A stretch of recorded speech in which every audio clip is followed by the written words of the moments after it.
Bismillahirrahmanirrahim. Okay, students, this is lecture number 9 on postmodern fiction.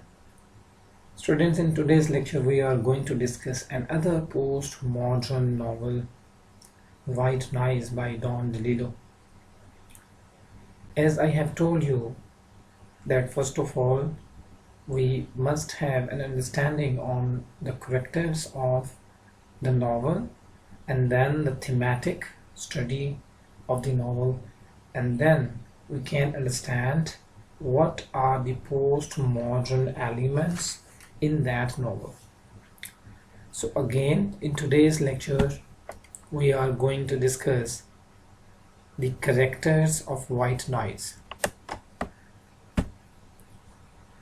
Students, there are so many major and minor characters in the delimited novel. Some of them are here. So in today's lecture, we would discuss Jack Gladney, Babbitt, Murray J. Siskind, Willie Mink, Howard Dunlop, Staffy, Denise, Orest, Mercator, Wilder, Winnie Richards, and Sister Herman Mary. Students, there are other many minor characters, and I advise you people to search them on internet, and you must have some understanding of them.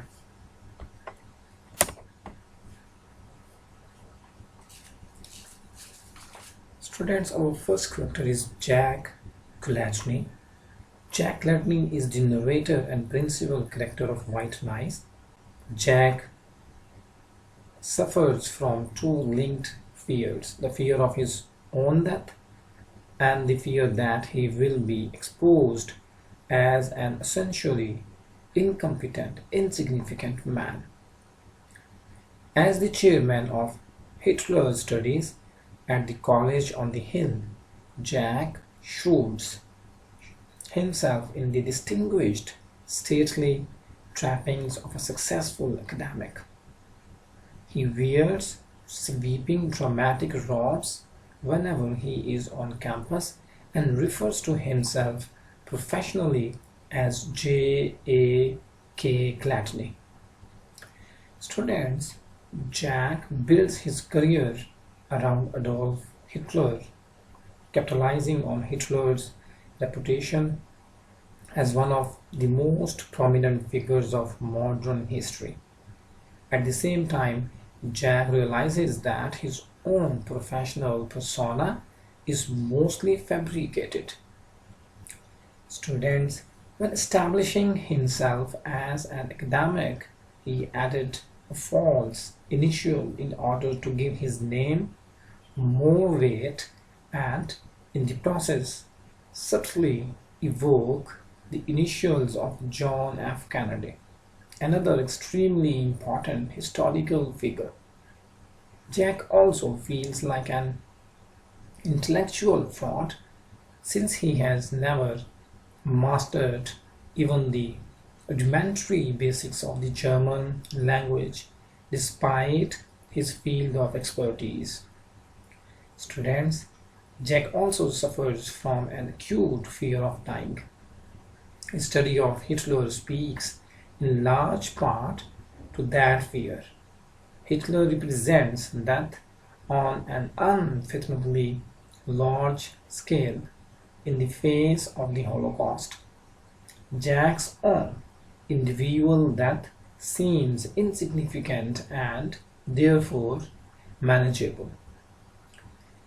However, students, his fear often threatens to overwhelm him, especially when he becomes exposed to a toxic chemical called Neodine D.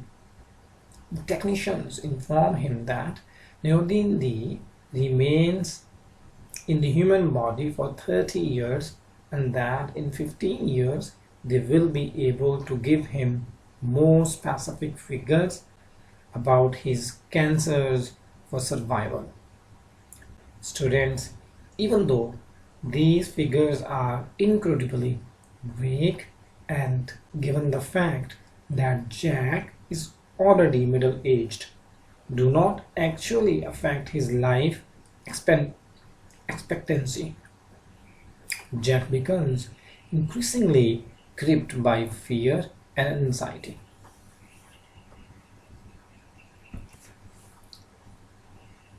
Students, although the fear of death seems unwarranted, Jack's worries grow in intensity.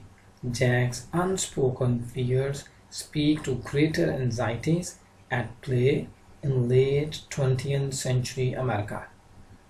An endless stream of white noise, both technological and human, characterizes Jack's life as he wades through the never-ending currents of data and chatter.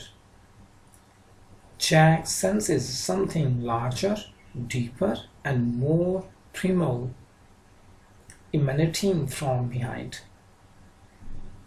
or possibly within all the noise. Students, often this unnamed entity fills Jack with dread, but just as often Jack, like Murray finds it wondrous, and the experience of reading white noise with its constant digressions and seemingly pointless anecdotes resembles Jack's own experience of modern life with its pulsating interconnectedness and stream of stimuli.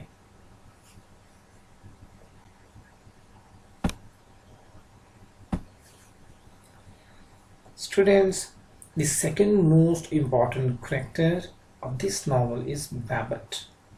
Babette, Jack's fourth wife, is described as the quintessential loving mother and spouse. Slightly overweight, with a head full of messy blonde hair, Babette bakes cookies for the children, tells her husband everything, and in her free time reads tabloids to the blind and teaches a course on posture to the elderly. In her apparent honesty and sincerity, Babette contrasts with Jack's previous wives, who were closed off and secretive. Students, Jack takes great comfort from Babette and the openness that characterizes their marriage. Babette, however, has secretly been taking an experimental drug called Dialer. When first Denise and then Jack confront her about the pills, Babette completely denies any knowledge of it. Only after Jack finds a pill and has it analyzed does Babette confess that she has been sleeping with the doctor in exchange for Dialer, in the hopes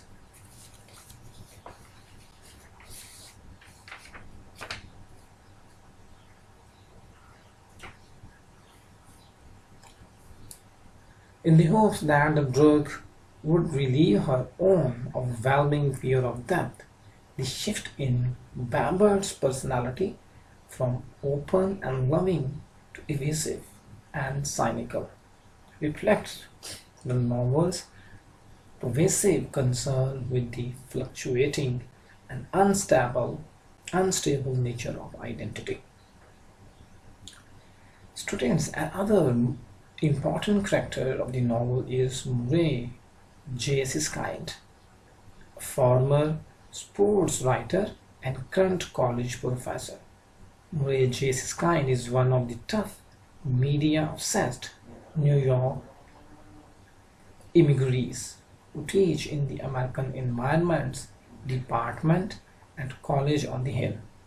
Like the other immigrants, Murray is preoccupied with the iconography of American popular culture and dreams of someday devoting himself to the study of Elvis. Murray makes No distinction between his scholarly and everyday lives. He always uses highly academic, intellectualized language, and he constantly analyzes and deconstructs the mundane world around him. For Murray, analysis is romantic in that it allows him to elevate and celebrate the seemingly insignificant. The supermarket, for example, reminds Murray of the Tibetan holding place for dead souls. Students, Murray believes that television emits enormous quantities of spiritual and psychic information which people do not know how to read properly. Students, Murray is a satire of the postmodern college professor who finds deeply significant meaning in everything, particularly things that other people would consider shallow or irrelevant. Often, however, at the heart of Murray's lecture on television and consumerism lies an accurate, if perhaps somewhat extreme, perception of the contemporary world. Beneath his deliberately constructed intellectual persona, complete with pipe and corduroy jacket, Murray is prone to generalization and stereotypes. Murray enjoys being contrary and pushing other people's buttons.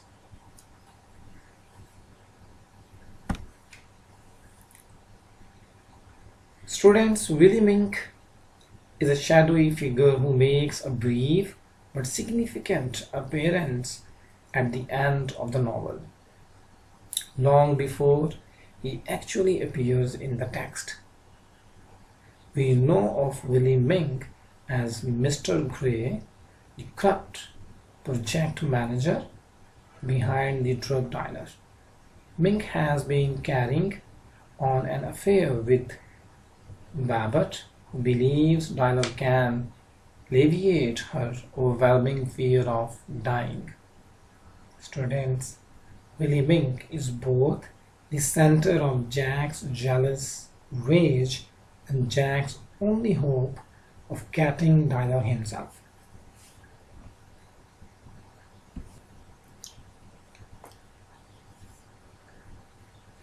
Students, when Willie Mink finally does enter the story, he has already become a pathetic, half-crazed figure. Deranged and debilitated, he personifies the corrupting influence of technological and media stimuli. The novel's titular white noise. Fixed in front of soundless television, muttering phrases from old shows and commercials, Willie Mink fills the narrative with his own white noise or babblings. Students, for Willie Mink, the distinctions between real and artificial have collapsed entirely, and he can no longer differentiate between the two. Willie Mink is the ultimate casualty of this world of simulation. The characters live almost entirely under the illusions they create.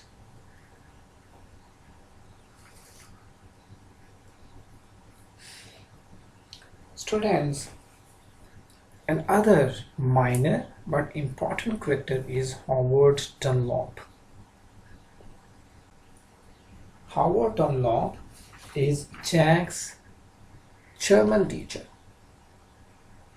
He likes isolation. Howard lives in the same boarding house as Murray.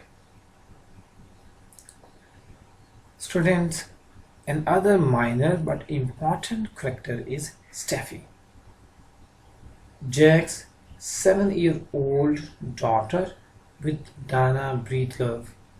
Steffi is far more sensitive than the other children in her family and has trouble watching television shows where characters get hurt or humiliated.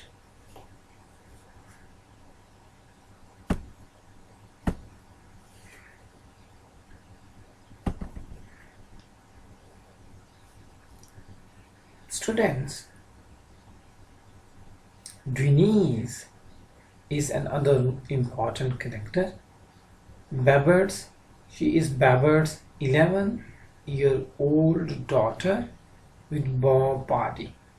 Denise is a sharp, often bossy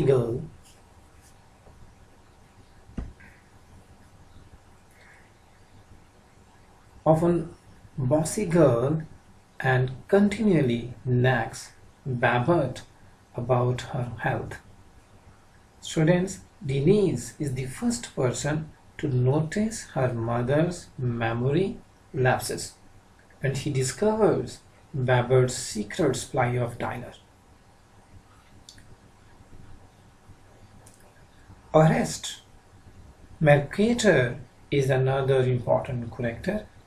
He is Heinrich's friend, a 19-year-old senior at Heinrich's High School. Orest wants to set a new world record for sitting in a cage with poisonous snakes. Students, Orest claims to be unafraid of dying, which Jack, with his own powerful fear of death, finds fascinating.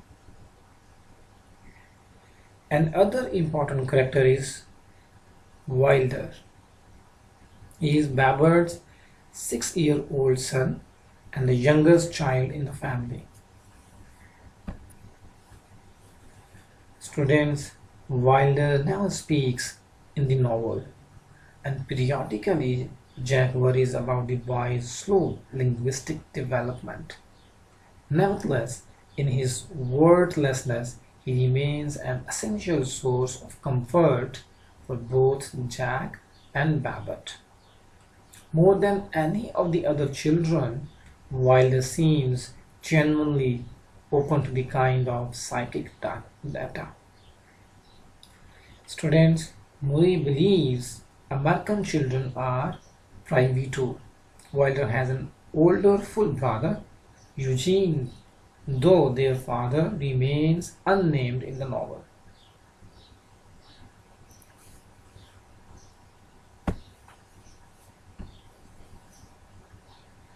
Another important character is Winnie Richards, brilliant neuroscientist at the college on the hill. Winnie helps Jack learn about Dinah and Willie Mink.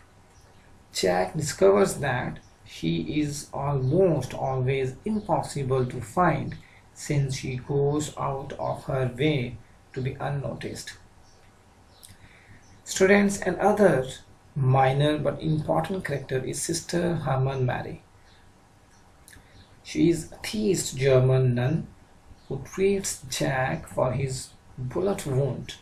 Sister Hermann Mary, students, tells Jack that she does not believe in heaven, but that she and the other nuns maintain the illusion of faith for the rest of the world's sake.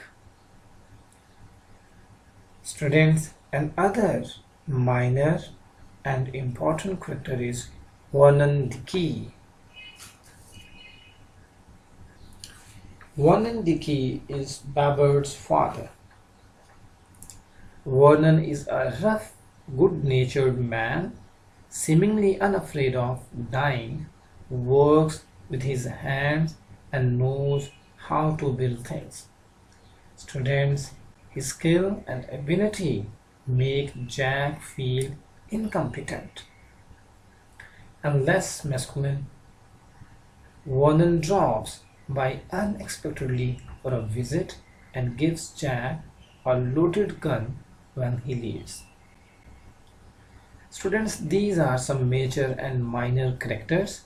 To understand the story and postmodern elements in the white noise. However, students, there are other minor characters as well, but you people must figure out those questions, those characters on the internet. If you feel any difficulty, students, you may ask me about that on the portal or in our WhatsApp group. Okay, students, see you in next class.